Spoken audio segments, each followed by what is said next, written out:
Regal ने ले लिया है सबसे टॉप नंबर पर 3 स्टार्स। तो हमारे लिए इस वॉर को जीतना बहुत ही आसान हो जाएगा, लेकिन थोड़ा बहुत ट्विस्ट यहाँ आ चुका है। लेकर आएंगे हम अपनी 8 डिफरेंट अटैकिंग स्ट्रेटेजी, लेकिन पहले शुरुआत होगी हमारी क्वीन वॉक से। यहाँ धमाका तो होने वाला है। क्लैश ऑफ क्लैन को बहुत ही शुरुआत से खेला होगा, उसे इस आर्मी की बहुत ही अहमियत पता होगी। यहाँ पर हरा टाउन हॉल अभी ओपन हुआ नहीं है और आसानी से सारे के सारे लूट गायब होते हुए नजर आ रहे हैं मुझे। यहाँ पर पहले का दारोमदार संभालेंगे हमारी विचेस और आखिरी में जाएंगे हमारे हॉक्स, और टैग करने में बहुत मजा आने वाला है।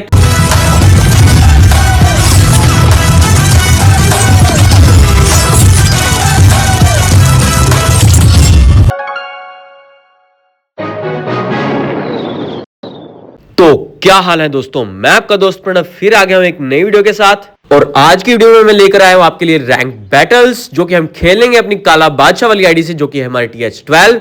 और यहां वैसे हमारी वॉर शुरू हो चुकी थी और बहुत बेहतरीन परफॉर्मेंस देखने को मिला भी है हमें, क्योंकि रेगल ने ले लिया है सबसे टॉप नंबर पर 3 स्टार्स। तो हमारे लिए इस वॉर को जीतना बहुत ही आसान हो जाएगा, क्योंकि अभी मेरे पास पड़े हैं बहुत सारे अटैक्स, क्योंकि मैं एग्जीक्यूट करूंगा जरूर, लेकिन बहुत देर बाद। और यहाँ ओपोनेंट्स ने सिर्फ अभी लिया 43 स्टार्स और लगभग सारे अटैक हो चुके हैं, लेकिन दूसरे नंबर वाले का अटैक अभी पड़ा हुआ है। तो चांसेस अभी बने हुए हैं कि शायद से हमारी वॉर ड्रॉ हो भी सकती है, लेकिन ये सब तो आखिरी में पता चलेगा। और यहाँ चलते हैं अपनी रैंक बैटल्स की ओर। वैसे तो मैं यहाँ पर आपको दिखाना चाहता रैंक बैटल्स, लेकिन थोड़ा बहुत ट्विस्ट यहाँ आ चुका है। लेकर आएंगे हम अपनी 8 डिफरेंट अटैकिंग स्ट्रेटेजी। हाँ जी हाँ दोस्तों, 8 डिफरेंट अटैकिंग स्ट्रेटेजी को यहाँ पर यूज करेंगे और आपको दिखाएंगे कि कौन कौन सी स्ट्रेटेजी आपके लिए फायदेमंद हो सकती है। और यहां आप देख सकते हैं कि आज की हमारी पहली स्ट्रेटेजी क्या होने वाली है। ये लगभग मैं सारी वॉर्स में एग्जीक्यूट करता जरूर हूं, और मेरे बहुत से व्यूअर्स ने ये अटैकिंग स्ट्रेटेजी देखी भी होगी, जो कि हम आमतौर पर रैंक बैटल्स में यूज करते हैं।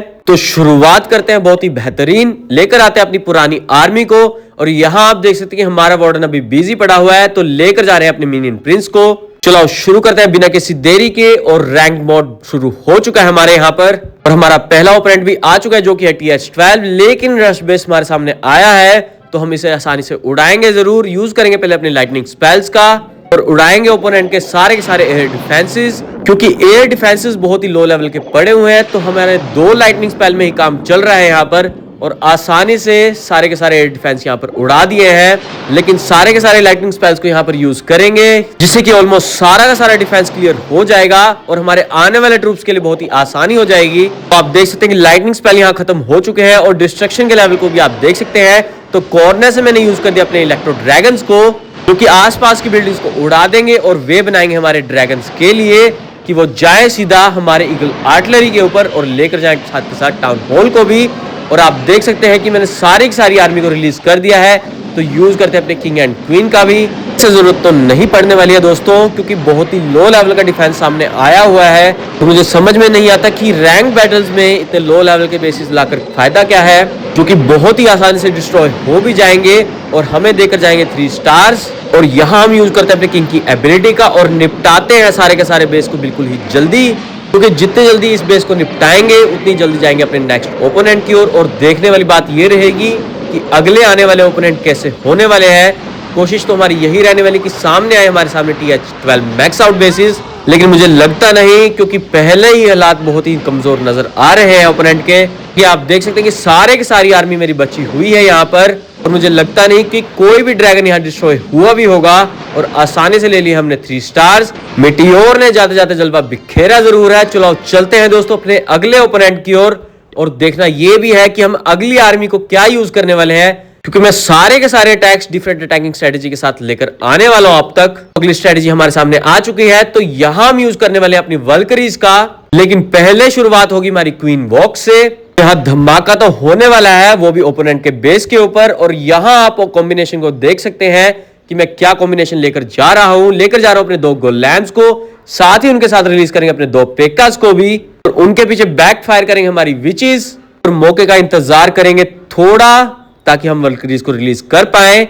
चलो शुरू करते हैं अपने नेक्स्ट अटैक को, और देखते हैं कि अगला ओपोनेंट होने के वाला है। उम्मीदें तो हमारी मैक्स TH12 की है, लेकिन देखने वाली बात यह रहेगी कि क्या आता है। और यह है TH12 बेस, लेकिन रश फिर से है दोस्तों, जो कि आसानी से वैनिश हो जरूर जाएगा। लेकिन यहां मैं दिखाऊंगा आपको एग्जीक्यूशन, कि हमें पहले एग्जीक्यूट कहां से और कैसे करना है। तो डिफेंस पड़ा हुआ है लो लेवल का, तो यूज करते हैं अपनी क्वीन का। और क्वीन आप सबको पता ही है कि कितने ज्यादा डिफेंस को लेकर जाने वाली है, जो कि एक शॉट में ही क्लियर होने वाले हैं डिफेंसेस। तो आप देख सकते हैं कि मैंने 3 o'clock से अपनी क्वीन वॉक को शुरू कर दिया है, क्योंकि 3 o'clock वाला स्लॉट तो बिल्कुल गायब कर देगी। लेकिन देखने वाली बात ये रहेगी कि बाकी सारे ट्रूप्स को हम कब रिलीज करें और कैसे रिलीज करें, क्योंकि डिफेंस बहुत लो लेवल का पड़ा हुआ है। तो क्वीन वॉक ज्यादा लंबी चलने नहीं वाली है। अगर ज्यादा डिफेंस होता है यहाँ पर तो हम लगभग 1 मिनट तक अपनी क्वीन वॉक को जारी रखते जरूर, लेकिन यहाँ जरूरत नहीं पड़ने वाली है। तो यूज करते हैं अपने गोल लैम्प्स को, कि सामने पड़ा हुआ डिफेंस हमारी क्वीन को दिक्कत नहीं दे सकता। तो जल्दी जल्दी इस बेस को भी निपटाते हैं और लेकर आते हैं आप तक एक और नई स्ट्रेटेजी। तो यहाँ रिलीज करते हैं अपने गोल लैम्प्स को और उन्हीं के पीछे रिलीज करेंगे अपने पेकास को भी। साथ ही के साथ मैंने रिलीज कर दिया अपने विचेस को, जो कि आसपास की सारी बिल्डिंग्स को उड़ा देंगी।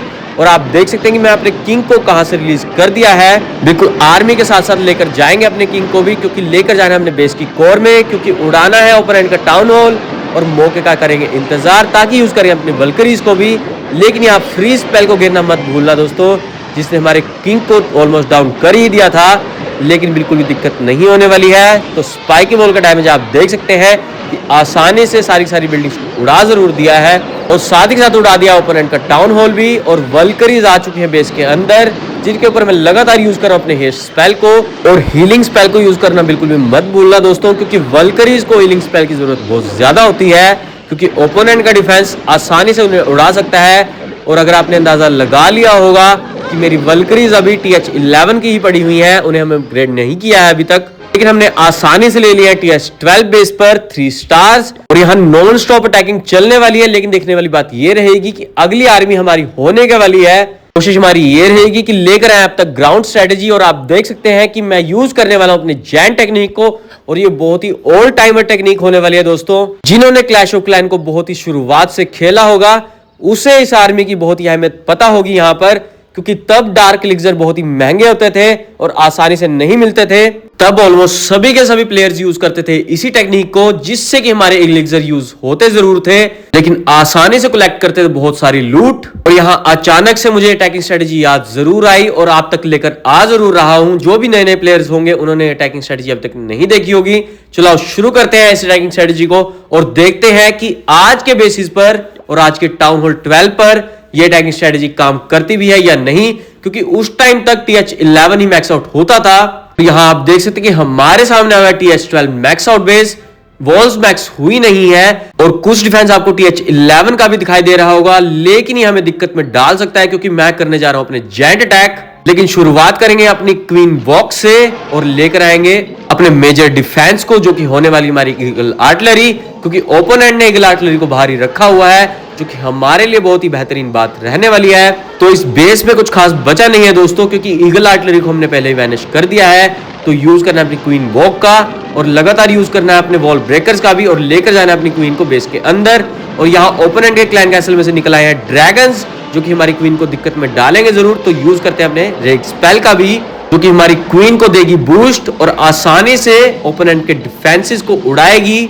और यहाँ आप देख सकते हैं कि मैं क्लैन कैसल में लेकर आया हूँ फ्री स्पेल्स भी, तो सिंगल इन्फर्नोस पर यूज करना मत भूलना, जो कि आसानी से हमारी क्वीन को उड़ा जरूर देंगे। तो एक बात का ध्यान जरूर रखना कि क्वीन वॉक लगातार चलती रहनी चाहिए और बिल्कुल भी विलंब नहीं होना चाहिए, क्योंकि क्वीन लास्ट में बचनी चाहिए यहाँ पर। अगर क्वीन यहाँ पर नहीं बचती तो आसानी से ये बेस 3 स्टार नहीं हो पाएगा।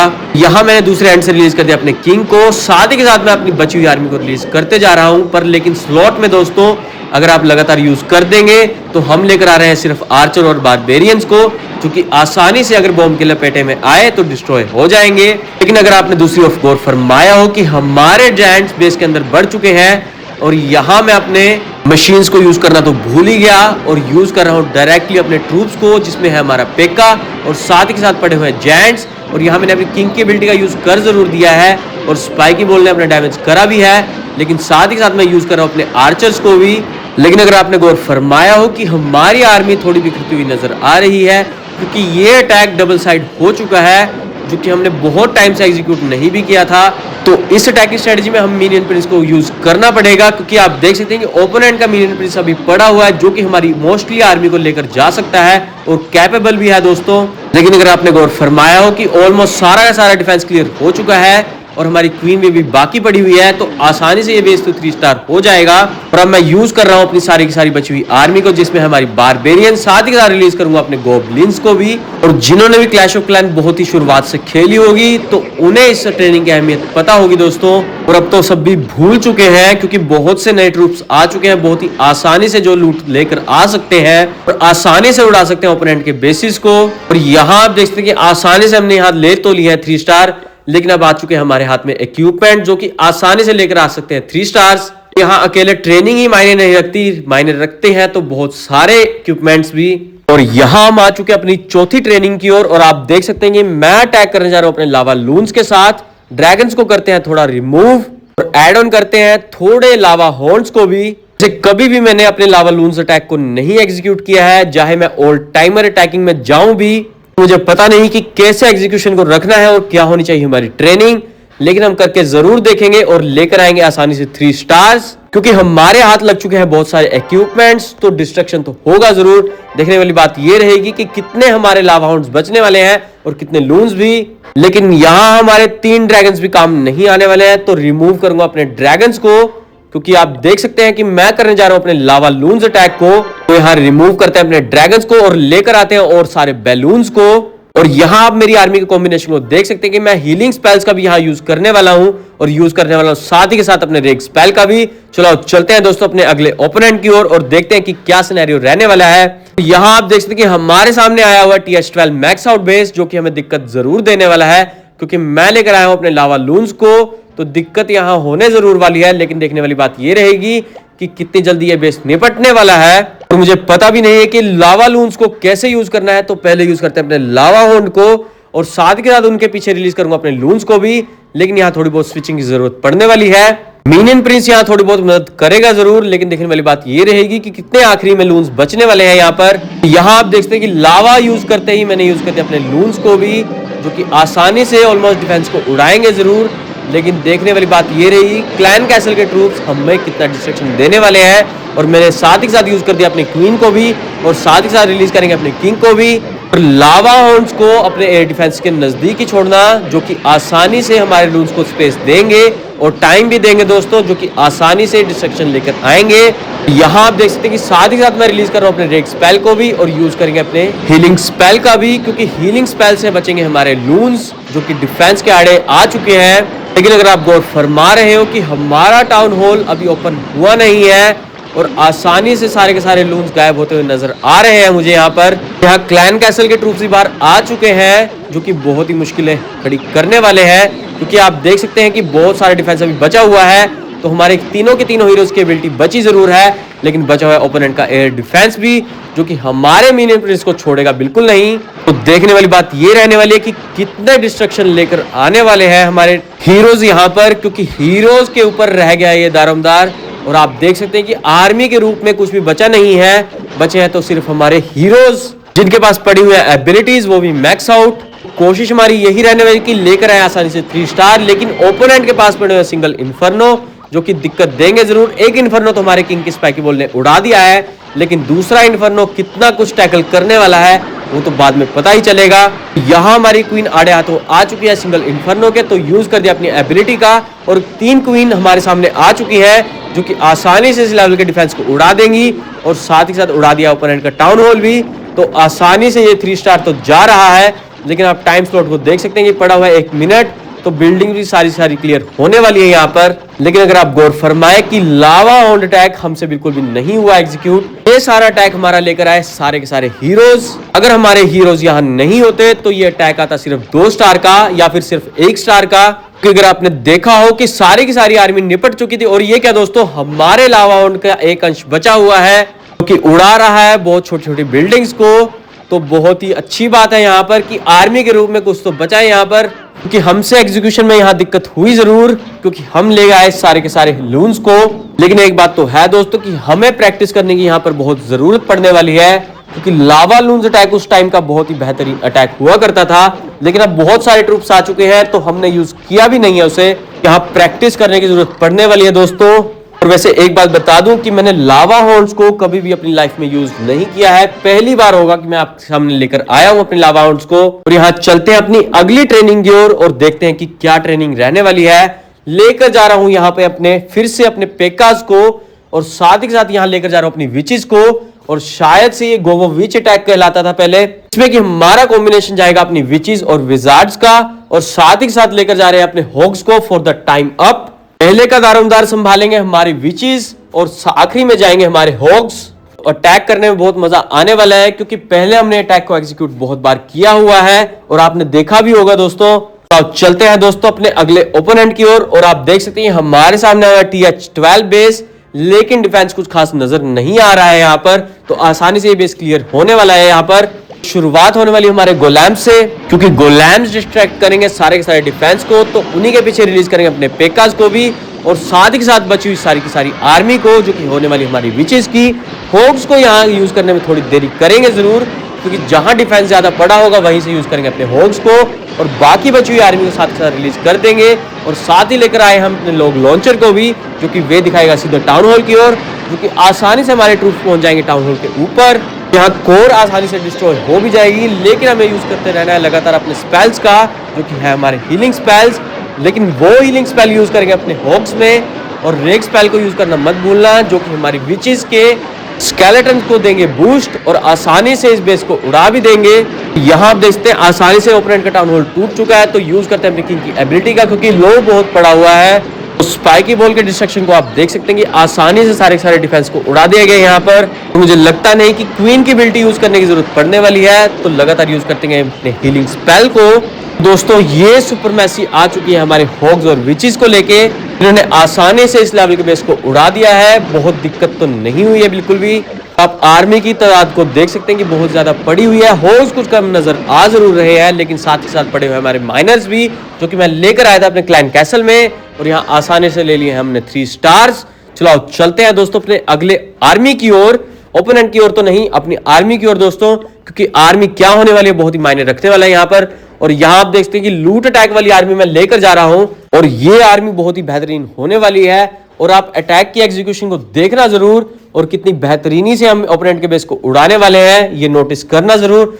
चलो चलते हैं दोस्तों अपने अगले अटैक की ओर, और देखते हैं कि क्या सिनेरियो रहने वाला है, क्योंकि ना ये ग्राउंड अटैक है और ना ये एयर अटैक, ये मल्टी अटैक होने वाला है दोस्तों, और आगे ऐसे ऐसे कॉम्बिनेशन आने वाले हैं। हमारे सामने आ चुका है यहाँ पर TH12 मैक्स आउट बेस, जो कि दिक्कत देने जरूर वाला है, लेकिन हम शुरुआत करेंगे अपनी क्वीन वॉक से, जो कि क्वीन है हमारी आसानी से उड़ाएगी बहुत सारे डिफेंसेस को। लेकिन देखने वाली बात यह है कि क्वीन को हम कहां से रिलीज करेंगे वहीं से जहां बहुत ज्यादा डिफेंस पड़ा होगा, और आसानी के साथ उड़ाएंगे ओपोनेंट के बेस को। तो मुझे लगता है कि 12 o'clock is the right way, जैसे कि आप देख सकते हैं कि ओपोनेंट की क्वीन बाहर पड़ी हुई है, जो कि दिक्कत दे सकती है हमारी आर्मी को। तो साथ ही के साथ फनलिंग के लिए यूज कर रहा हूं अपने बेबी ड्रैगन्स को। बेबी ड्रैगन्स को यहाँ यूज करना बिल्कुल भी मत भूलना, क्योंकि वही बनाएंगे हमारी क्वीन के लिए फनल और लेकर जाएंगे बेस के अंदर। यहाँ साथ ही के साथ हम यूज करेंगे अपने वॉल ब्रेकर्स का भी, जो कि बनाएंगे हमारे लिए वे, ताकि हमारी क्वीन जाए बिल्कुल कोर के अंदर, क्योंकि उड़ाएगी बहुत सारे डिफेंसेस को भी। लेकिन वॉल ब्रेकर्स को तभी यूज करना जब सारा का सारा डिफेंस जाए हमारी क्वीन के ऊपर। इसकी आप देख सकते हैं कि सारी की सारी वॉल्स आसानी से टूट रही हैं, क्योंकि हमारा सारा का सारा डिफेंस लगा हुआ है क्वीन के ऊपर। तो जैसे ही आपको लगे कि सारा का सारा डिफेंस क्लियर हो चुका है, मतलब सारा का सारा तो नहीं, ऑलमोस्ट सही, जो कि हमारे आने वाले जेंट्स को दिक्कत ना दे, तो वैसे यूज करेंगे अपने जेंट को भी। जैसे कि आप देख सकते हैं क्वीन पहुंच चुकी है बिल्कुल कोर में, और आसानी से डिस्ट्रॉय कर रही है ओपोनेंट के बेस को। यहाँ क्लैन कैसल में से एक ट्रूप निकल आया था, जो कि था हमारा सुपर ड्रैगन, जिसको हमने आसानी से डिस्ट्रॉय यहाँ पर कर दिया है विद द यूज ऑफ रेग स्पेल। सही समय है हमारे जेंट्स का यूज करने का। तो साथ ही साथ यहाँ यूज करेंगे अपने लॉग लॉन्चर को भी, जो कि बनाएगा हमारे लिए वे, वो भी टाउन हॉल तक जाने की। तो यहाँ साथ ही साथ यूज करेंगे अपने विजार्ड्स को भी, जो कि आसानी से डिफेंस को डिस्ट्रॉय करते रहेंगे। और यहाँ यूज किया है फ्रॉम द 3 o'clock अपने मिनियन प्रिंस को, जो कि आसानी से आसपास की बिल्डिंग्स को उड़ाते रहेंगे और लेकर जाएंगे सारी की सारी आर्मी को कोर के अंदर। और हाँ दोस्तों, जेंट्स पर हमारा हीलिंग स्पेल यूज करना बिल्कुल मत भूलना। अगर हम भूल गए बिल्कुल ही, तो आसानी से सारे के सारे जायंट डिस्ट्रॉय हो जाएंगे। वैसे राहत की बात तो ये है कि हमारे तीनों हीरोज की एबिलिटी अभी बाकी है, तो यूज करते हैं एक एबिलिटी का जो कि होने वाली हमारी किंग की, क्योंकि किंग है बहुत ही लो पड़ा हुआ। लेकिन उससे पहले यूज करना पड़ेगा अपने मीनियन प्रिंस को, क्योंकि वो भी लो होने वाला है यहाँ पर। जैसे कि आप देख पा रहे हैं कि सामने पड़ा हुआ एयर डिफेंस और हमारा मीनियन प्रिंस भी डाउन हो चुका है। लेकिन अगर आपने गौर फरमाया हो कि इस बार हमारे ट्रूप्स बहुत ज्यादा नजर आ रहे हैं, क्योंकि मैं इस अटैकिंग स्ट्रेटेजी को बहुत बार यूज कर चुका हूं और ये फेवरेबल अटैकिंग स्ट्रेटेजी होने वाली है हमारे आने वाले अटैक्स में। आप देख सकते हैं कि कितनी आर्मी की तादाद पड़ी हुई है और यहाँ स्पाइकी बॉल ने ऑलमोस्ट सारी की सारी बिल्डिंग्स को उड़ा दिया है। और आप देख सकते हैं कि मेरे पास अभी स्लॉट में पड़े हुए हैं 2 विजार्ड्स और एक फ्री स्पेल भी, जिनका यूज करने का हमें मौका मिला ही नहीं यहाँ पर, और इन्हें यूज करे भी नहीं, ले लिए हमने फिर से 3 स्टार्स। तो ये थी दोस्तों आज की हमारी 5वीं स्ट्रेटेजी, जो कि बहुत ही बेहतरीन रही जरूर। लेकिन बाकी की 3 अटैकिंग स्ट्रेटेजी मैं आपको अगली वीडियो में लेकर आऊंगा, तो बने रहिएगा और खेलते रहें clash of clans. I hope कि आपको आज का वीडियो बहुत ही बेहतरीन लगा होगा, मजा आया तो please like this video and और इस मजेदार वीडियोस देखने के लिए प्लीज सब्सक्राइब माय चैनल, जिसका नाम है सैबियो गेमिंग। बस उस लाल बटन को दबा दो दोस्तों, क्योंकि मैं नई नई वीडियोस लाता रहूंगा और नई नई अटैकिंग स्ट्रेटेजीज भी लाता ही रहूंगा दोस्तों। बस आपने करना क्या है, उस लाल बटन को दबाना है, जितना हो सके उतना ज्यादा। आज के लिए बस इतना ही, मैं मिलता हूं आपसे अपनी अगली वीडियो में। जय हिंद दोस्तों।